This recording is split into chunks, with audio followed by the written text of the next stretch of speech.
નમસ્કાર નગરજનો, હું ડૉક્ટર ચિરાગ પટેલ. આપ સૌને જણાવતા આનંદ થાય છે કે આપણી નગરપાલિકાએ હવેથી દિવસમાં 2 વાર પાણીનું વિતરણ કરવાનું શરૂ કર્યું છે. આ નિર્ણય આપણી જરૂરિયાતોને ધ્યાનમાં રાખીને લેવામાં આવ્યો છે.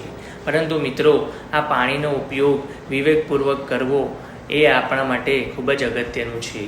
પાણી એ જીવનનું અમૃત છે અને તેનો બગાડ કરવો એ આવનારી પેઢી માટે અન્યાય કરવા બરાબર છે. આપ સૌ જાણો જ છો કે પાણીની તંગી એક ગંભીર સમસ્યા છે. આપણી નગરપાલિકા આપણને નિયમિત પાણી પૂરું પાડવા માટે પ્રયત્નશીલ છે, પરંતુ આપણી પણ જવાબદારી છે. તો ચાલો બધા સાથે મળીને પાણી બચાવવા માટે નીચે મુજબના પગલાં લઈ શકીએ. જરૂર હોય એટલું જ પાણી વાપરો. નળ ટપકતો હોય તો તરત જ રિપેર કરાવો.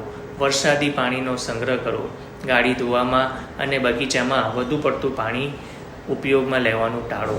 પાણી બચાવવા માટે જાગૃતિ અભિયાન ચલાવો. યાદ રાખો, દરેક ટીપું કિંમતી છે. પાણી બચાવીને આપણે આપણી આવનારી પેઢીઓ માટે એક સુરક્ષિત ભવિષ્ય બનાવી શકીએ છીએ. આપ સૌના સહકાર બદલ આભાર.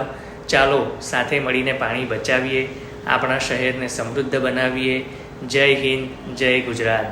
મિત્રો, જો તમને અમારો વિડીયો ગમ્યો હોય તો એને લાઈક કરો, શેર કરો અને અમારી ચેનલને સબસ્ક્રાઈબ કરો. આભાર.